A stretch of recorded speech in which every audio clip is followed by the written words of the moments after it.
and welcome to Learning with Lulu. In this video, we are going to be doing a brief summary scattered with more fine-tuned details of Chapter 2 in Fitzgerald with The Great Gatsby. So, in Chapter 2 is where we learn about Tom Buchanan's mistress, and we're introduced to her and that whole aspect of Tom's life. And it's just takes a look at kind of the depravity of his morals, in my opinion. This chapter is one of the reasons, or it shows a lot of the reason why I actually don't love this book. I don't love the characters or the lives that they lead, the way they conduct themselves. And while you might be able to say, you know, we're taking a look at reality, I think to a certain extent you could say reality is relative, and it's not a portrayal of reality the way I want to see the world. So to get into it, between West Egg and New York City is this plot of land where basically anyone who isn't wealthy lives. It's referred to in the book as, I believe, the Valley of Ashes. And it's essentially that. It is New York City's dump heap. And what's going to be interesting is the people who live there, the only thing that sets them apart is that they're not as wealthy as these West Eggers or these East Eggers or these New York City dwellers. And it's the money that sets them apart, and they have to live in this crummy place because of that, because of this dark side of capitalism. And yet, as we'll meet, like, one of the people that we're going to meet, morally, they're actually a lot better than a lot of the characters we've met so far. And I mean, even as far as, like, you know, if you want to be very superficial and talk about appearances, like, they're no less attractive. There's nothing setting them apart except the way, in this portrayal of capitalism, the way it puts a wedge between the excessively wealthy and the excessively poor. Anyway, we get introduced to this ash dump heap, as it's portrayed and as Nick calls it. There's a billboard, I believe, that's got, it's a faded billboard, so whoever first paid for it to be there has long since gone. And it was a optometrist by the name of Dr. T.J. Eckelberg, I believe.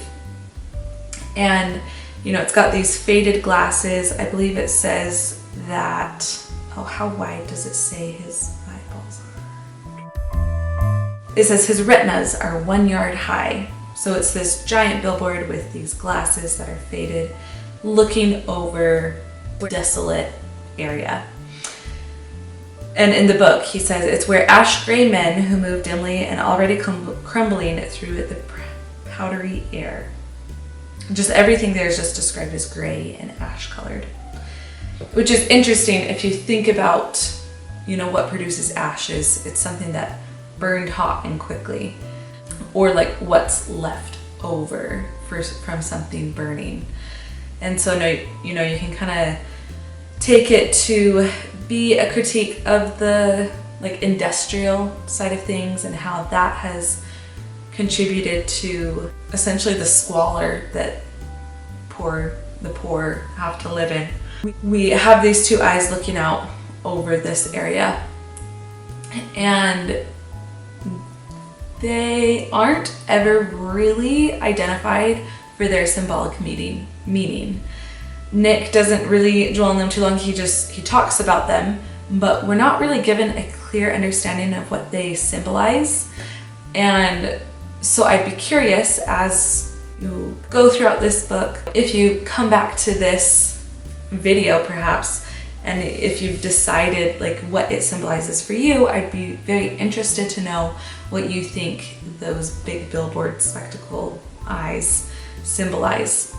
I know some people kind of speculate that it's kind of like the eyes of God, and this billboard, it's been forgotten, it's faded, so it's kind of showing this disconnection that people have from their spiritual side, and they're just so in the material.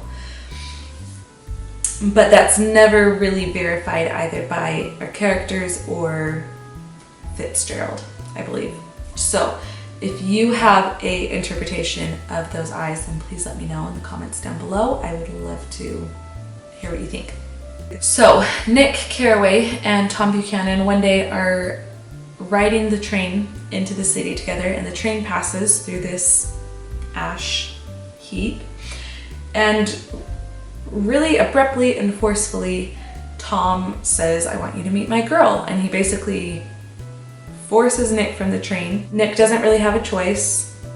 You also start to get the understanding that Tom really has no qualms about the immorality of his infidelity, because if you remember, Nick is Daisy's cousin.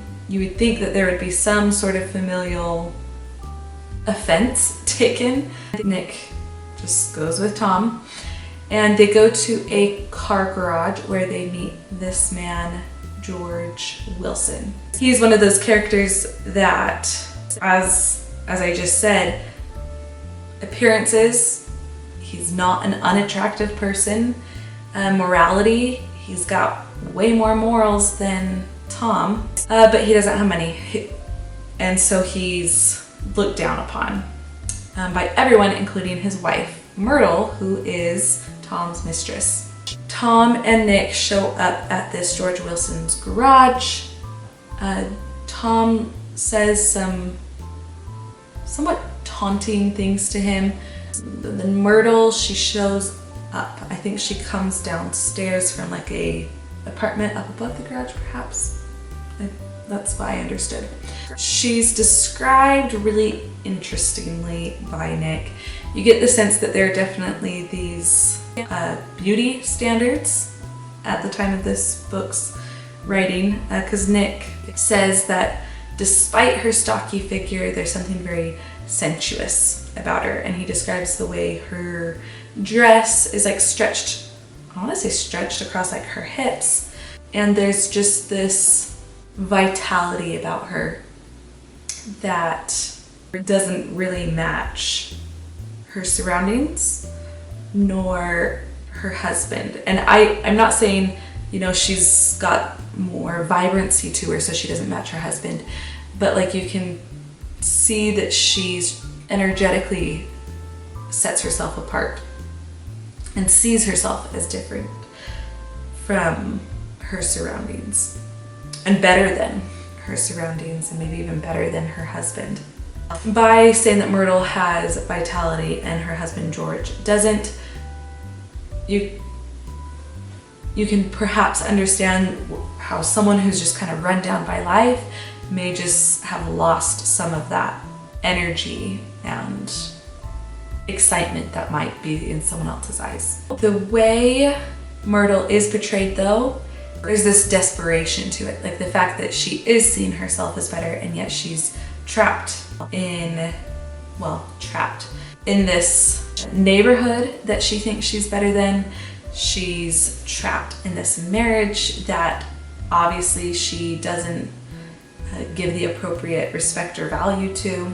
So as you'll see, as Myrtle goes into the city with Tom and Nick, you will maybe pick up on some of that desperation. In fact, she reminds me of the stepsisters as they are often portrayed in Cinderella. So because they have so much insecurity that they try and just like pull everything towards them to try and make themselves feel more whole. But obviously none of that's going to work. Yeah, there's this desperation to her that reminds me of that kind of Cinderella stepsister energy. So anyway, Tom and Nick are at George Wilson's garage. Myrtle sees them. Tom says some subtly rude things to George, and then he whispers to Myrtle to meet him near the train station. So they leave, Myrtle meets up with them, and all three of them go into the city. And in this city, for some reason, even when Tom is associating, or like he may be seen by people who know he's married to Daisy, it's like that takes away the embarrassment of it, or his desire to feel like he should be ashamed of it. Like, it's just very blatant. So they're in the city. They go to I want to say it's called the Morningside Heights Apartments, because Tom keeps an apartment there for his entertaining of his mistress. They have a small little gathering, including Myrtle's sister named Catherine, and another couple, I believe the husband's a photographer. Nick describes him as somewhat effeminate. There's a scene while they're in the apartment where they're complimenting Myrtle, and it's really interesting. It gets a little weird because Tom like changes the subject. Like, they're complimenting Myrtle's appearance, and he says something to the effect of how people are gonna get bored. You can see that Tom very much has this power issue. To describe Myrtle's sister a little bit, Catherine, she's got bright red hair. Nick says that she wears a lot of makeup. She also has some interesting tidbits of information that you can tell are entirely gathered from gossip. She comments on how Tom and Myrtle, neither of them want to be married to the person that they're married to. Obviously, she doesn't realize that Nick is Daisy's cousin, or that Nick even knows Tom's wife. She says, you know, Tom's wife won't let them get a divorce because she's Catholic, which Nick, he knows is not true. And so you can tell that there's just gossip and lies going around. And this Catherine, she also talks about Jay Gatsby a little bit. Again, Fitzgerald is kind of dancing around this character that we haven't met, but it's adding to this building up persona of this mysterious man. There are a bunch of different stories about him, like he's the son of some higher up official in Germany during World War I. Or no, not that he's the son, but that he's a relative, like a nephew or a cousin or something. You know, there's speculation on this Gatsby character. And then the McKees, you get the sense that Nick does not like them very much. Like I said, one's a photographer, and in general, Nick is just not impressed by them. And this little party at this Morningside Heights apartment, they proceed to get drunk. And Nick says that it is only the second time in his life that he has gotten drunk. I understand it as he does so as a way to like numb out this party that he finds distasteful and immoral and uncomfortable, so he just kind of wants to like zone out of it. So he gets drunk, which, you know, it's debatable how effective a solution that is. And an interesting note about the way Nick talks about his time with this group. He finds them completely despicable, and yet he doesn't want to leave. Like, he can't leave. It's one of those things where something is just so horrendous that like you don't want to see it, but you can't look away. Maybe you can relate to that. Let me know if you relate to that, where you don't want to see something, but it's so new to your psyche or your senses that you're just like, what is happening? Or what is that person saying? I don't like what they're saying, but I don't want to stop listening because it's just so ridiculous. And that's how Nick feels with this party. He despises pretty much everyone there, and yet he's not leaving. As everyone else in the party starts to get drunk, things just become a little cacophonous, a little chaotic. Myrtle gets louder and louder and obnoxious, and she starts talking about Daisy, which again, Tom and Tom's power dynamic, that bugs him. He doesn't want Myrtle talking about Daisy, and he says as much to her, and so Myrtle starts chanting Daisy's name, saying Daisy, Daisy, Daisy, and then Tom, I believe, breaks her nose. He hits her in the face and breaks her nose. That ends the party, and people leave. Funnily enough, even though Nick doesn't really like this Mr. McKee, he's the one that he ends up leaving at the same time as, and at 4 a.m. he takes the train back to Long Island. And then, just to kind of review some of my notes from the chapter, kind of going back, I'm gonna just share some of my highlighted bits from the chapter just so you can get direct wording of chapter 2. So when Tom is having Nick get off the train, his exact words are, "I want you to meet my girl." So he doesn't say my mistress or my girlfriend or whatever. He says my girl, which I find that a little interesting because, as I just described Myrtle, she's not a young girl. And then the exact name of George Wilson's garage is called Repairs George B. Wilson, Cars Bought and Sold. Nick describes the garage itself, the interior, as unprosperous and bare. The only car visible was the dust-covered wreck of a Ford, which crouched in a dim corner. That moment when Myrtle is first introduced in this story, we very much get the sense that she thinks nothing of her husband and is very just almost perhaps proud of herself for cheating on him.